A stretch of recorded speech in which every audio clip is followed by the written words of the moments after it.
සුබ දවසක් ඔයාලට. ඔයාලව ගොඩක් ආදරෙන් වෙනද වගේම අදත් පිළිගන්නවා. ඉතින් ඔයාලට අදත් අරගෙන ඇවිත් තියෙන්නේ ගොඩක්ම රස වීඩියෝ එකක්. කොහොමද ගමේ විදියට ගමේ රසට රසවත් මෑකරල් කරි එකක් හදාගන්නේ කියලා තමයි අද ඔයාලට මම මේ වීඩියෝ එකෙන් ගෙනාවේ. ඉතින් මේ විදියට හදන මෑකරල් කරි එක ගොඩාක්ම රසයි. හරිම පහසුවෙන් ඉක්මනින්ම හදාගන්නත් පුළුවන්. අපි බලමු මේක කොහොමද හදාගන්නේ, අපිට මොනවද ඕනේ කරන්නේ කියලා.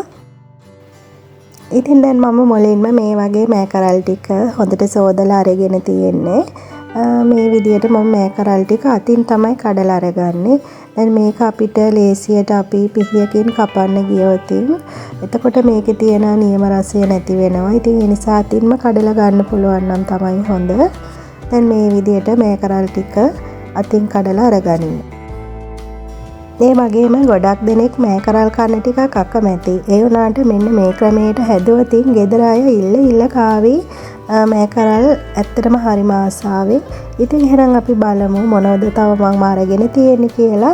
මම මෙතන කොස්සට ටිකක් කපලා අරගෙන තියෙනවා පොඩිවට. ඒ වගේම වියලි මිරිස් අරන් තියෙනවා, තක්කාලි, රම්පේ, කරපිංචා, ලොකු ලූණු, අමු මිරිස් සහ සුදු ලූණු.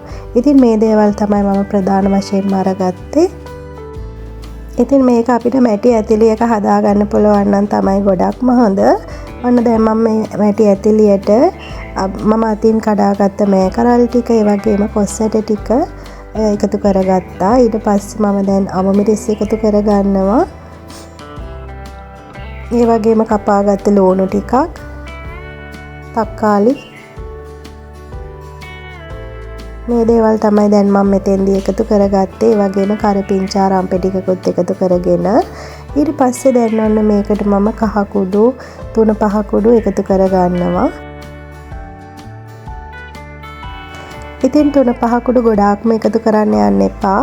ඒ වගේම දැන් මම මේ වෙලාවේ මිරිස් කුඩු ටිකකුත් මේකට එකතු කරගත්තා. ඒ වගේම උළු හාල් කුඩු ටිකක්. ඔයා මස් මාළු අනුභව කරන කෙනෙක් නම් ඔයාට පුළුවන් උඹල කඩ ටිකකුත් මේකට එකතු කරගන්න. ඊට පස්සේ මම දියකිරි මේකට එකතු කරගන්නවා. දැන් අපි මේක හොඳට කලවම් කරගනිමු. දැන් අපි මෑකරල් එක ලිපේ තියලා පියනකින් වහලා හොඳට මේක තඹ ගනිමු. දැන් මේ තියෙන්නේ හොඳින් තැඹුණු මෑකරල් ටික. ඔයාලට පේනවා ඇති.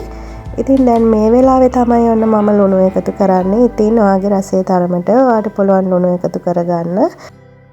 සාමාන්‍යයෙන් එළවලුවකට ලුණු එකතු කරද්දී එළවලුව එක හොඳට තැඹුණාට පස්සේ තමයි අපි ඒකට ලුණු එකතු කරන්න ඕනේ. ඉතින් මුලදී ලුණු එකතු කරගත්තොත් වෙන්නේ ලුණු වල තියෙන අයඩීන් වාෂ්ප වෙලා යනවා. ඔන්න ඉතින් දැන් මම මේ වෙලාවේ උකු පොල් කිරිත් එකතු කරගත්තා. ඉතින් ඔයාට පුළුවන් මේ වෙලාවේ ලුණු බලලා රස අනුව තව ඕනනම් ලුණු එකතු කරගන්න.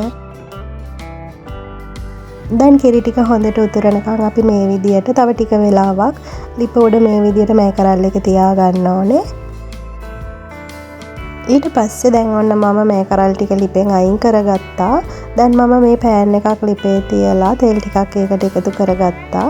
ඊට පස්සේ දැන් කපාගත්ත සුදු ලූණු, ඒ වගේම අර වියලි මිරිස් කරල් කීපයත් මේකට එකතු කරගෙන අපි හොඳට මේ ටික වෙලාවක් තෙල් එකේ ටෙම්පරාදු කරගන්න ඕනේ.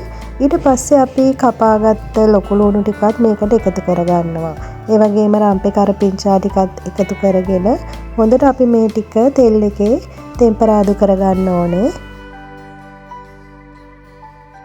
මේ වෙලාවේ ලිපේ ගින්දර වැඩි කරගන්න එපා. ලිපේ ගින්දර සාමාන්‍ය ප්‍රමාණයට තියාගෙන ඔයාලා මේ ලූණු ටික මේ විදියට ටෙම්පරාදු කරගන්න. මම මේ වෙලාවෙත් ලුණු ටිකක් මේකට එකතු කරගත්තා. ඒ වගේම ඔයාලට පුළුවන් අබෑට ටිකකුත් මේකට එකතු කරගන්න. එතකොට ගොඩක්ම රස වැඩි වෙනවා අපේ මෑකරල් එකේ. ඉතින් ඔන්න මේ ප්‍රමාණයට බෙදුනට පස්සේ අපිට දැන් තියෙන්නේ අපේ ටෙම්පරාදුව මේ මෑකරල් එකට එකතු කරගන්න.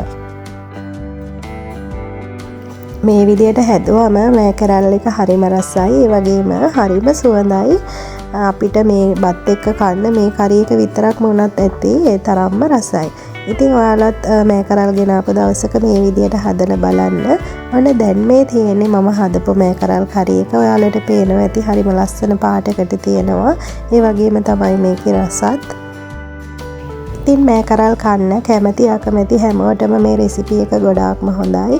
එහෙනම් ඉතින් අද වීඩියෝ එකටත් ඔයාලා කැමති නම් ලයික් එකක් කමෙන්ට් එකක් දාන්න. ඒ වගේම මේ වගේ රස වීඩියෝ බලන්න මගේ channel එකත් subscribe කරලා තියාගන්න කියලාත් ආදරෙන් ඉල්ලීමක් කරනවා. ඔයාලව හමු වෙන ආයෙත් රස වීඩියෝ එකකින් ඉක්මනින්ම එන්න. ඔයාලට සුබ දවසක්.